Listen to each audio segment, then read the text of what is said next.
me how to be in business and how to communicate with people, because it's not something that I learned from my childhood, quite the opposite. But finding great mentors in the beginning of my career really helped me to move forward and kind of have some confidence. And because I think confidence comes with knowledge, but it also comes with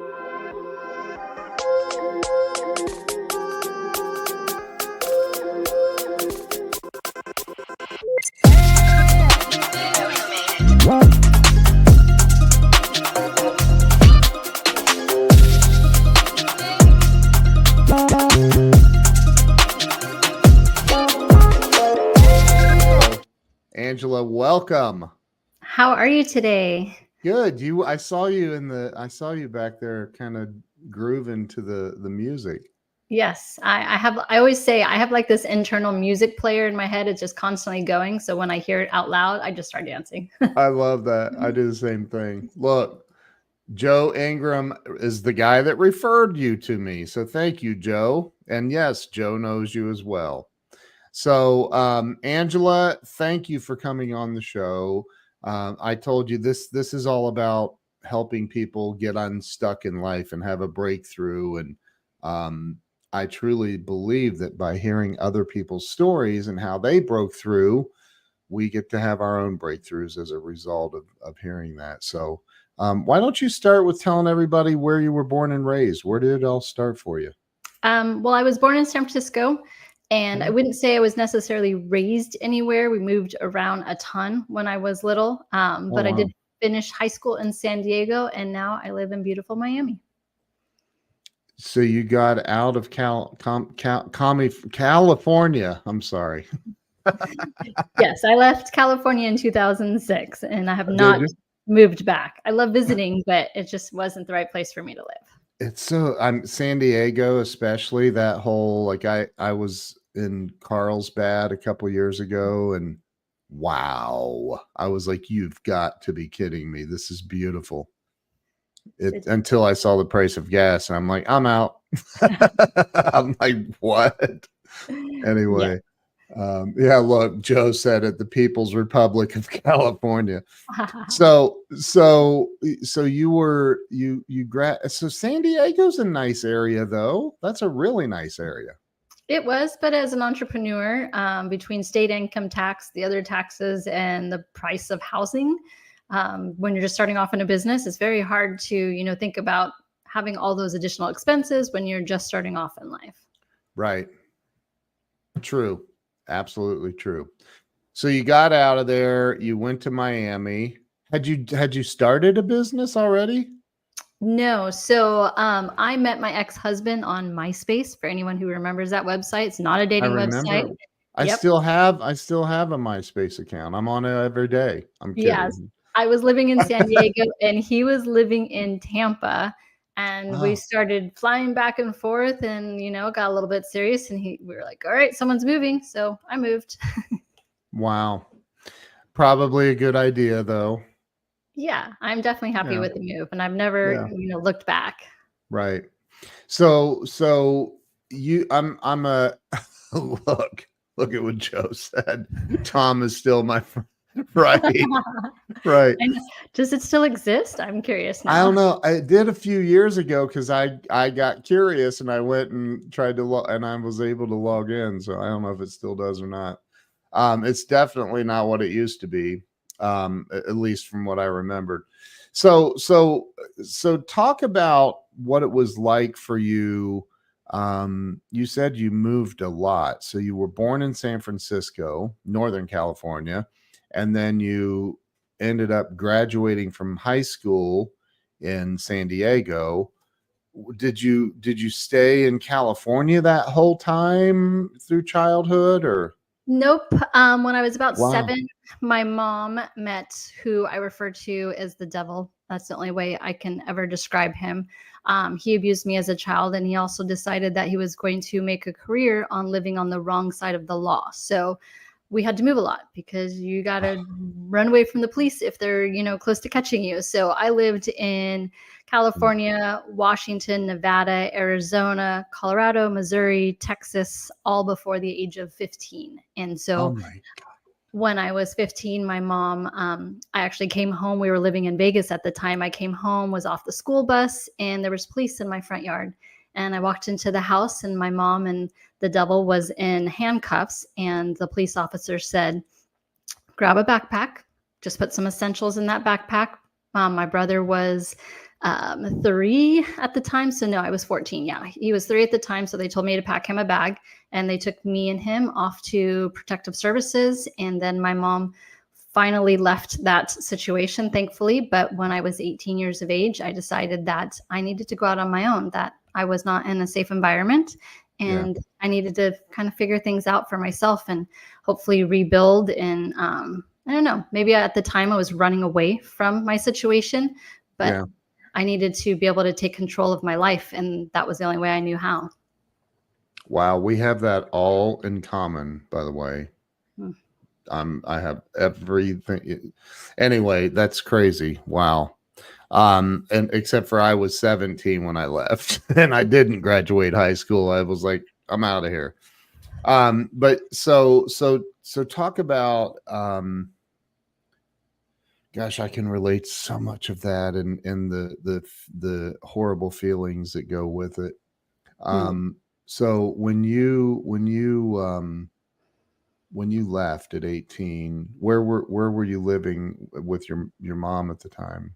In Santee, so which is like a suburb area of San Diego. We were living in Section 8 Oh, housing at the time. And when I was old enough to sign my lease, I had 3 jobs, was enrolled in college, but I at least wanted to get out into my own environment.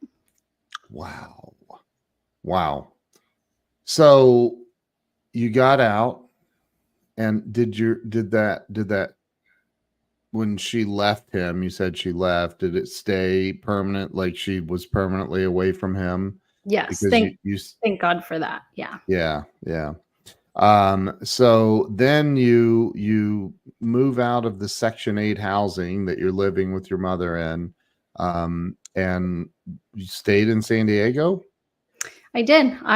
It took me about Okay. 5 years to finish college, and I had many jobs during that time. Just, I always thought that if I learned more about money, that I would never have to live a poverty lifestyle, and that if I had children someday, I wouldn't have to put them through that poverty lifestyle. So, went to college. I studied finance. One of my first jobs out of college, I worked for Bank of America, and I worked for an incredible financial advisor team, got my license, started learning about investing, and then kind of went through the tech bubble and realized that I really want to help people with their Yeah. money, but that wasn't the right place for me. So moved on from there into real estate, which is where I met my ex-husband, and hence the move to Florida. But yeah, Wow. it was difficult during those college years because I didn't know about money. So if I had known more about how to work smart instead of work 7 days a week, perhaps it wouldn't have taken me so long to finish college. But I learned a lot during that time period, and it was very difficult for me to pay for college and then to Yeah. work so many jobs at the same time. I didn't get to do like the college experience. I went to Cal State San Marcos, which is pretty much was at the time a commuter school. And Mm. so I didn't do football games or frats and sororities because I didn't have any time for any of that. So a lot of stuff I missed out, but obviously that was God's plan and the path that He put me on. And I'm grateful that I finished college. Wow. Yeah, that's incredible. And so your degree was in what? In finance. Finance. I was gonna say that, but I didn't want to make assumptions. It could have been biology or something. I'm kidding. So okay, so you graduated from college. Congratulations on that. And it sounds like you experienced a lot of handouts. I'm kidding. Like you're like, what's that? So like I just think that's so baller though. Like you did it in spite of all the crap you were going through. You went out and made it happen. That's incredible. It's Yeah. absolutely incredible. It was really difficult leaving my house too because my brother, who was much younger than I, we shared a room when I lived at home with my mom. But leaving him with that environment, it was tough. but I also knew that I was not in a state of mind where I could really help him. Yeah. And so I knew that I needed to work on my own mental health first and to get myself financially secure so Yeah. that, I could pick him up on a day off or a weekend and go spend some time with him.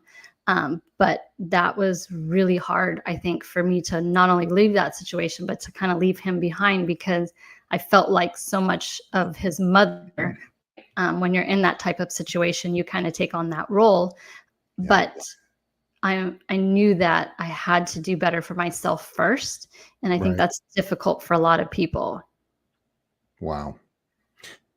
You're certainly, and Joe said it, you're the poster child for resilience, Mhm. and I have to agree with that. So you're still in San Diego at the time. You graduate college with your degree in finance, and you immediately became a multimillionaire.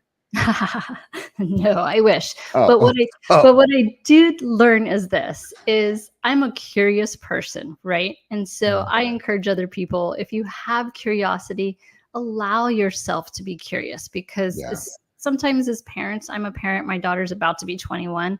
We kind of shush our kids if they ask too many questions, like because I said so, or something like that. So I'm glad that I was a curious person. And when I started working for the bank, I had two incredible women mentors who would allow me to just ask a million questions, like, not only about investing, but also how do you help clients? Why do you do what you do? And they taught me so much about, just taking care of people yeah, when you work in the business world.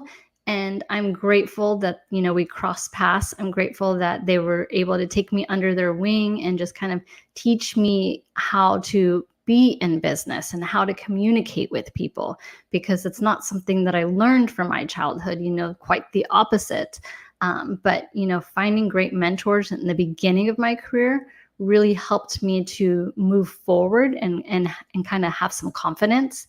And because I think confidence comes with knowledge, but it also comes with relationship building yep, and to learn that service and how to be more of a servant when it comes to clients and how to lead with your heart and not necessarily worry about the money. Because when you grow up without money, I don't really have that fear of losing it because I never had it. So right, all my mission, right, is to now I would like to get some money, but you remove that fear of losing it because I don't know what it feels like to have money, right? right, right. So that sounds like it was a while ago. So Joe says I don't yell. Stop it, Joe. I'm kidding. I never yell at Joe. Um so so so you so did you get a job where did you say that? Did I miss that? Yeah, Did you get a job? I worked for Bank of America at the time. It was the Bank of America Investment Division, so Okay. pre Okay. Merrill Lynch era.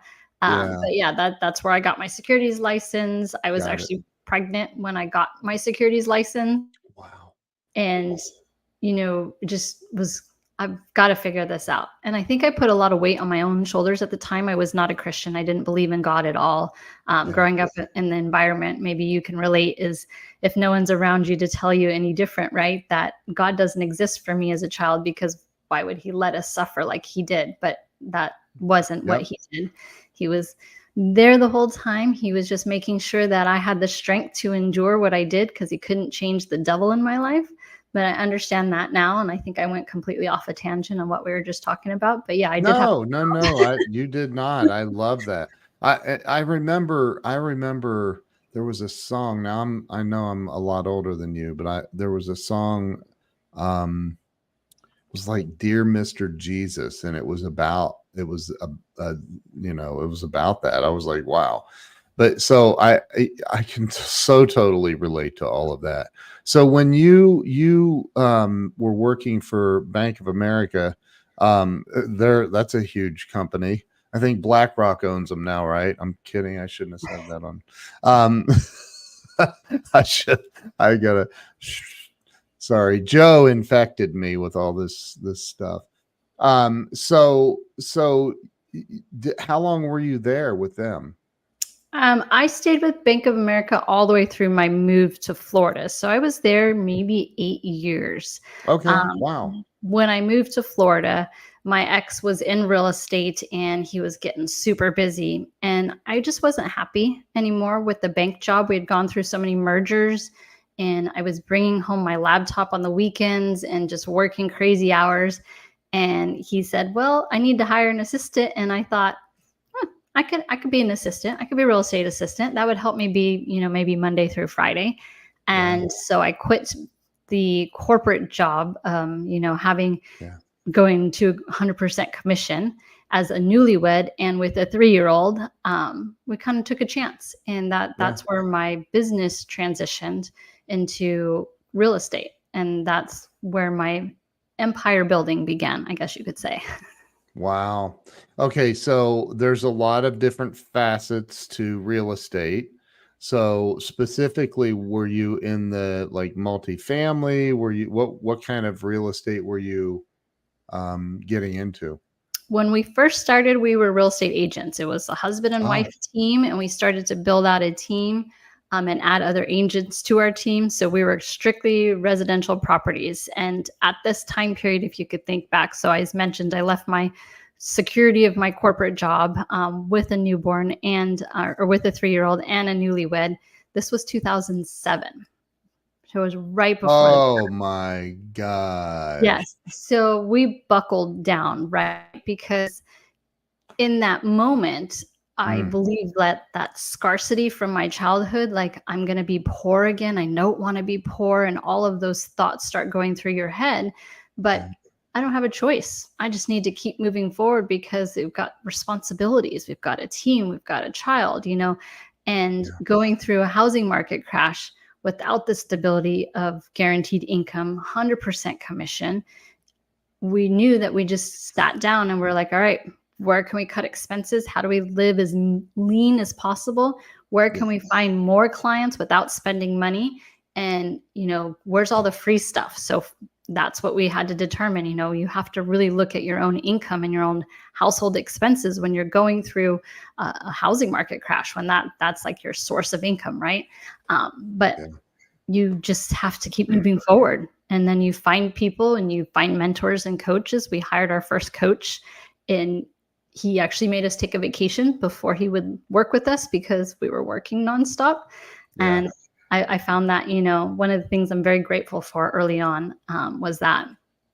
But yeah, you have to move forward. You have to just really buckle down and figure out, what can I do to stay alive in this situation? What can I learn? And then how do yeah. I teach others? Right. I, I I remember that whole thing all too well because I lost a house. My wife and I lost a house in the middle of all that. We won't even go down that road. I was getting ready to say thanks, Wells Fargo, also owned by BlackRock, but we won't talk about that. Sorry. Do you see why Joe and I are friends now? Do you get it? Now I've lost my train of thought, but it was a very 2008 and 9 and even into 10 a little bit. It was a tough period of time Mhm. for America. But did you ever think though, because you were realtors, did you ever think maybe we should start a mechanics garage or something instead of this? Or like should we do something else besides what nobody is buying right now? Like, Yeah. I mean, we had some side gigs. I oh, actually we okay. we took photos for Google before Google became what it was. They were hiring Wow. independent people to go and take a photo of a business so they could piece Yeah. it all together. So we worked for Google. Um, my ex was great at finding out when like the new Wii was going to come on sale at Best Buy. We would go buy it and flip it. So you're looking for other sources of income, right? So we did Yeah. that. And then we had an idea to open an ice cream shop, or actually, it was a milkshake shop. I'm glad we didn't do that because you don't make money in milkshakes. So, we just kept exploring options. Like, what else can we do to make money, right? And then Yeah. in 2010, we decided we're going to open our own company and have the control over what we do with our agency, how we market and advertise. My ex was really forward thinking in marketing. I've Yeah. always been great with numbers and operations and systems. So it was a good business match. Yeah. And I think you need to figure out that for yourself too, especially when you come from a very traumatic childhood. You have to stop believing the lies that you were told as a child and Yeah. understand that you do have God given gifts and you are responsible to grow those gifts. And then I always say, I still give back to other people. That's like my main purpose in life. I become a better person so that I can share with other people and help them become better people as well. That's so beautiful. I love that. Sure. Joe has some serious issues. We can just we all know that. If you know Joe, you know he's Yeah. got I was gonna say he's that song is inappropriate for any young listeners. oh my gosh. So, I've never even heard the song, so I Really? don't even know. I mean, I know the reference. You're not missing anything. Okay. Okay, so I love that, because I've always said that, for many, many years, the resentment I lived in Mm, with all of that stuff tried to kill me. I mean, I'm a recovered alcoholic. Trust me, it wasn't before I stopped drinking, I was almost dead multiple times. And so, mm, that resentment was the fuel.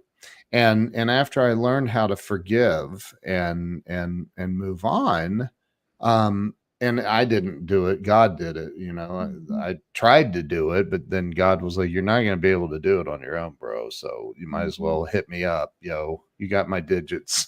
And I was like, "Okay." So, but I finally learned to forgive, and now I say, and I don't know if you're like this or not. I'm getting to a point. Now I say, you know what? All of that stuff, I don't resent it now. I'm grateful that it happened because it made me who I am today and gave me the ability to have empathy for mm. other people. Yeah, Do you agree with that? absolutely. And now, one of my focuses now is teaching women about money. And I get asked, why women? Well, if my mom had perhaps a different financial education, I think that perhaps she could have chosen a different lifestyle. Yeah. And so I'm empathetic to people, especially like the kids that grow up in poverty. I know what it's like to get made fun of, for not having new clothes or because I have to get the school lunch program, because we qualify. Yeah. But I do. I have empathetic for those people who don't know how to break the cycle. They don't know how to create income. They don't know how to take care of their families. They weren't taught. And while we can say we live in an age of lots of information, it's almost too much information, right? It's overload. You don't know who to believe. You don't know where to go. And then you're stuck. It's true. Very true. But I mean, let's be honest, that government cheese was the bomb. Oh, yeah. Milk, eggs, cheese. Yeah. Oh, Yeah. I will say Uh, there's a restaurant, and I don't know if it's outside of California, but it's called Arby's. And in high school, I used to get Arby's lunch for free after. Arby's roast beef, you mean? Yeah, those roast Oh beef yeah. sandwiches. I will Oh never yeah. eat that again. I don't eat Taco Bell because that was one of our free lunches. It's just like, the brings back those bad memories. So break the cycle, then I need to break the habit. No more Arby's. I just like it's so funny. I was in down near Dallas yesterday and I'm driving up Preston Road coming back up north and there's a freaking Arby's. I noticed it and I was like, there's an Arby's. They have Arby's here. I didn't know they had Arby's here. I've only been here 2 years. I'm like, there's an Arby's. I haven't had Arby's in a while. I actually like Arby's. Yeah. Well, you don't like it when you get it every Friday for lunch. So Yeah. Well,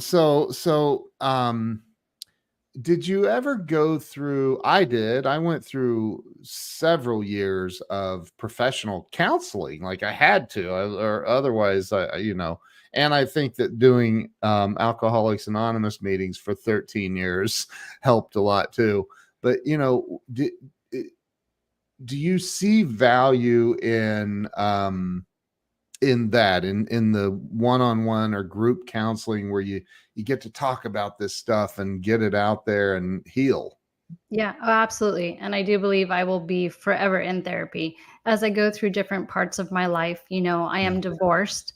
And I went through intense therapy for that because I understand a lot of what my behavior and what I was thinking and feeling comes from my childhood.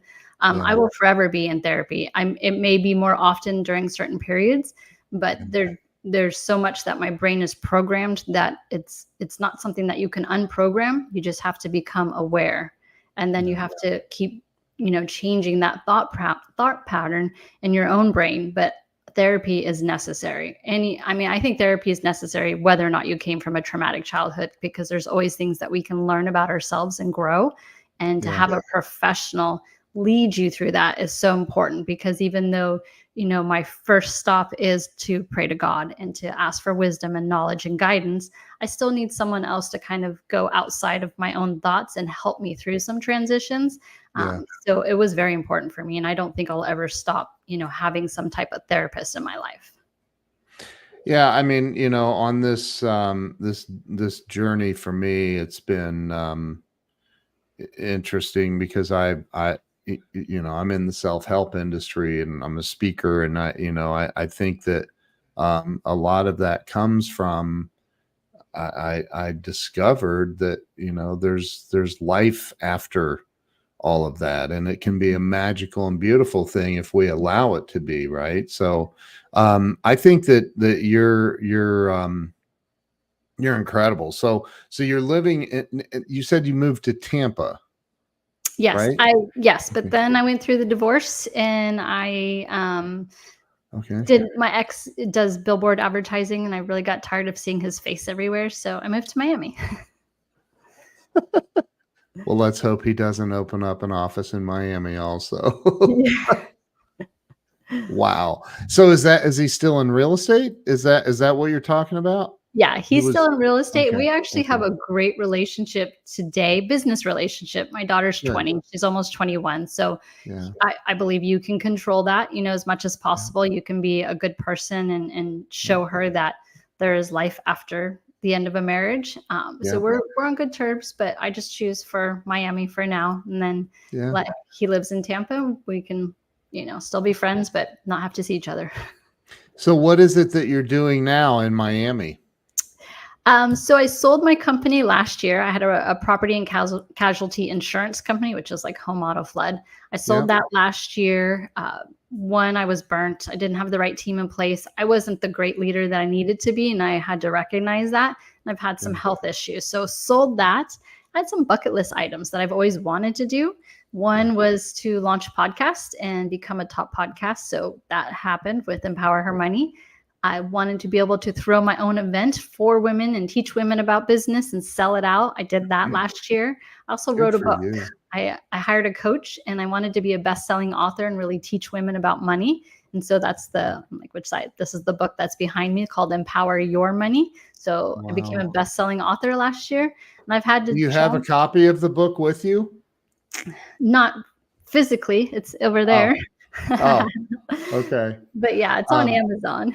Yeah, I would love to have. I can go like this, and you can jump up and go get the book so you can show everybody. I actually can't because I'm packed right now. I'm moving. I got okay. So it's on Amazon, and it's called Empower Your Money, written by Angela Duncan.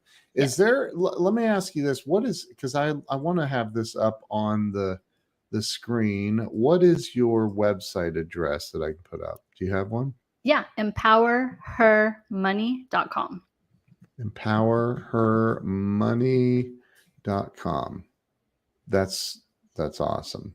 So your life goal now is to is financial literacy for women. Yes, breaking Have that. You ever? Pardon breaking me? that gap. Okay. So have you ever met Sharon Lechter? I haven't, but I love her story, because I think a lot of people don't know the Rich Dad, Poor Dad story, and how the book came about, and how the game was first, and the book was more of a manual written for it. But yeah, I love her story. Sharon is amazing. You guys need to connect. I can help you do that. She's an amazing lady, and she does the same. She teaches financial literacy. Yes. And my wife is on here. She put your website address up there. So thank you for that, Jill. Thank you, Um, Joe. so talk about, if you would, you're doing all of this financial literacy for women. I know you probably don't believe this, but men need help with that too. Um, I'm just kidding. I know you believe that. But so just for anybody in general, what are some of the big um, things that you see people do that they don't really truly understand about money or what you're teaching? And I'm Right. going to give you full screen for this, by the way. So Okay. I'm still here. First, you need to know that you're not alone. Right. Whatever financial circumstance you're in, yes, you've made decisions to get there, but you're not alone. And it's not impossible to get out of it. Credit card debt is one of the biggest factors for poverty in the US. We have $1.3 trillion, and that number is constantly going up. USDebtClock.org does track that, and I pay attention to that. It's one thing I'm passionate about. It's something that we can solve. It's not some unknown disease that doesn't have a cure. Credit card debt is something that we can solve.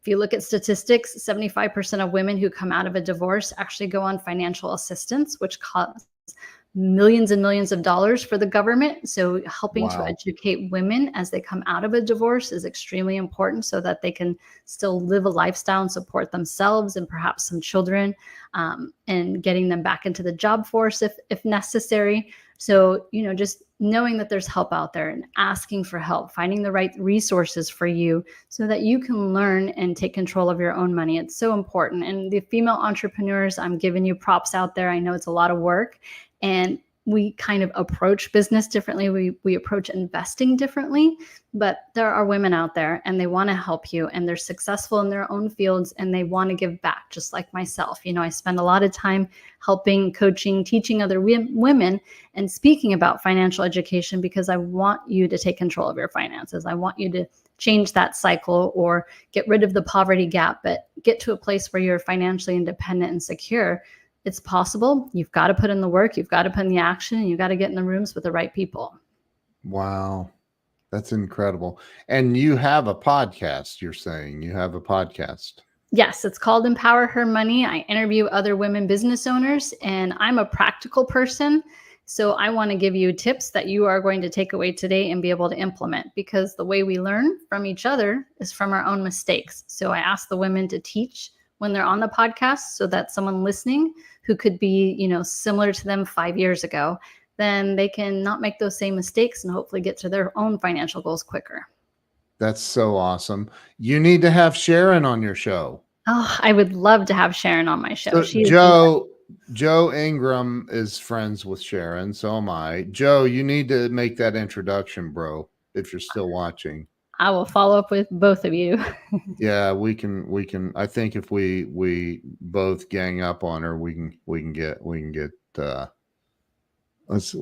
on. Don't use the website Joe used on his show.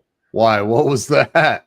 Oh, yes. Well, I was saying, because Joe, I don't remember how you got that information, but yes, he was streaming a pod or the website at the bottom, and it wasn't a website that I even remembered, and we weren't really using. So Oh, geez. but That's hilarious. thank you, Joe, though. You brought it to my attention, and I told my team, I was like, we need to redirect this website because I don't know what it is. Yeah. So my wife says that is what's important, teaching practical tips. So what if somebody right now, and this is important because I've been homeless as an adult, and I've been wealthy as an adult, and wealthy is way better. And but there may be people that are watching right now that had are having their electric turned off, or they're struggling to whatever. I mean, it's right now is a not so easy time. What kind of tips would you give somebody that's just ready to give up? Because I've been there. I've been in that place where I thought, what's the point of living? Like, what's the point of even moving on from here? What would you say to somebody to give them some inspiration to keep moving forward? Yeah. For me, it was finding church, finding an incredible, amazing church Bible study group of women. They really poured into me and they helped me believe that this is not the end of my story, that God had a greater purpose for me, and that this is just a lesson. So, what is it in this lesson that I'm learning? And, for someone who might be, feeling like they're at the end, they're going to be able to empathize with somebody later in that very situation. But I encourage you not to give up. I encourage you to keep moving forward, and you've got to connect with someone who's going to help you get there. And there's so many people who will give this for free, but you have to take the action. So make that step, even if it's just a baby step, one step forward, find one person and connect with people, get in community, because you're not alone and we're not made to be alone. God created us in community because he wants us to help each other. And you've got to find that community. And we exist. I'm in a great community. I'm here too. One of them is on Zoom. One of them is in person. And so we're out here, just reach out to someone. You can reach out to me. I can help connect you with somebody, but don't give up. I love that. I love that. What's so for trying to think how to word this. For somebody that's maybe never, I'm sure you have people say, I've just never been good with money or things like that, right? How do you and there's people over on Instagram watching too. Dr. Razan, it's good to see you, and blessings by Barb. So for the people who say things like I've never been good with money, or or they actually are not good with money, what advice, how do you guide somebody, because you're kind of in that realm, right? Like you just try to guide people on where do you start, what do you say to them, how does that process work? All right. So let's change that story. This is a lie that you're telling yourself. And maybe you have done some actions to, promote that lie to yourself, but it's time to change your story. You can be good at money without knowing everything about money. And it's basic financial principles. You've got to know what your income is. You need to know what your real expenses are. What can you not live without? And look at your bank statements. Look at your credit card statements. Look at the subscriptions on your phone. Cut everything out that you don't need. Because really, when it comes down to it, at the end of the day, we need food, water, shelter. We don't really need all the other stuff. We want them, sure, but right now, cut them out. Because if you're in a situation where you feel like you don't have enough money to pay your bills, you got to get rid of everything else. And it could be even moving, changing jobs, getting a roommate, whatever that looks like to you, you've got to start with something. And so having your own financial house in order is the first step for you to meet any financial goals. Whether you're an employee, you have your own business, your own financial house needs to be in order first.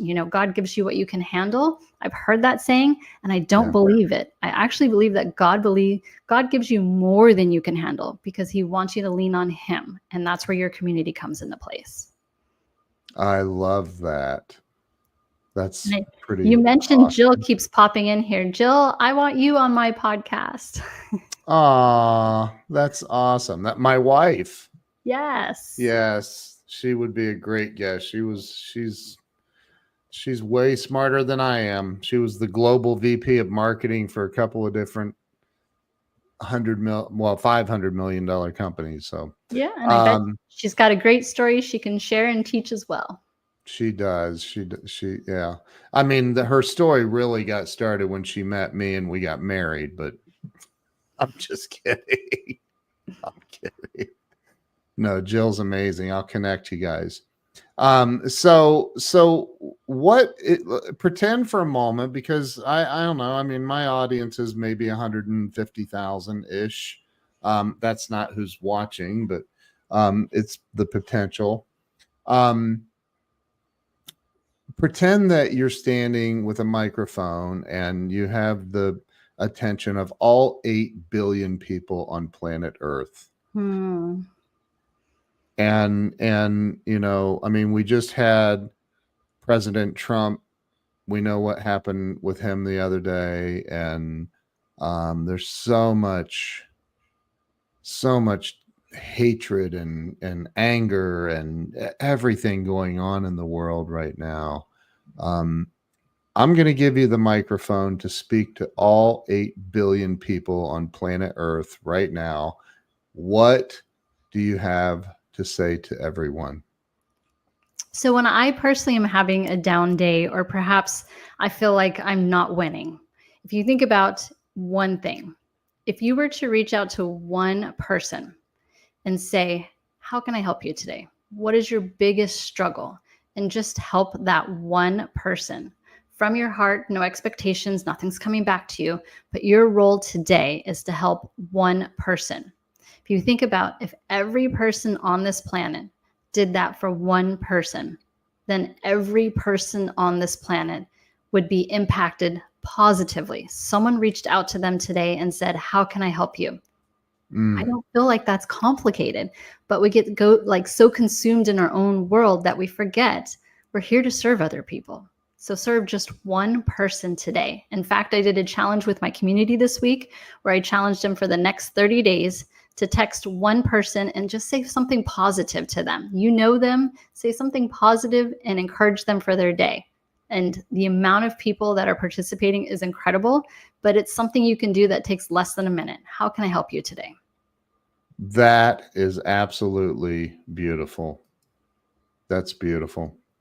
I think that, if we can just remember, um, I had this girl cut my hair yesterday, and she's Muslim, and she was afraid to tell me that. I said, you don't need Mhm. to be afraid to tell me that. Like it is what it is. I don't judge. I don't care. Like I really truly don't. I think that we need more we need more kindness in this Mhm. world. We just do, and I love that. I love that challenge. Actually, now I'm going to have to challenge my community, but I think that's good. That's the way that it works. That's the way that it works. Um, so what else would you say to the world? I mean, here you are. You're a finance expert. What would you say? What would you say to people that are like? Is there anything else you would say, like, besides cut out all the stuff that you don't need? Um, look, I practice Joeism. WW. What would Joe do Oh my instead of god. WWJD, which obviously we know is used by what would Jesus do? Right, right. Nice try, Joe. You can't steal from the man. So, so I mean, Are it you asking sounds for like, parting advice? Last words of wisdom. yeah. What would that be? I mean, what would it be to wake people up? What would you say? Yeah. So, I mean, once you have your financial house in order and you're figuring out, what you're going to do, the other big thing I teach women is you've got to invest in your own retirement first. Mm, It's hard for us to think about us first, but if you don't take care of yourself first, you're actually being pretty selfish because you can't expect the world to take care of you and you to take care of the world, right? yeah. So investing in retirement, oftentimes the women come to me and they want to put money away for their kids' college, but they haven't invested in their own retirement. We can't get a loan for retirement. And who knows how long you're going to survive on this beautiful earth. So make sure that you have money set aside for yourself first before you start putting away money for your kids' college. I love what you just said. We can't get a loan for retirement. Wow. Wow. But we can use Joe's credit cards. But you can get a loan for education. You can get a loan for a house, a car. People have credit cards that they're using inappropriately sometimes, but you can't live off of it during retirement. So we were talking a little bit before the show started. What are some of the things that you do because I'm big on, you got to keep educating yourself. I did not finish high school. I didn't go to college. And I've had a lot of college graduates work for me, however, over the years.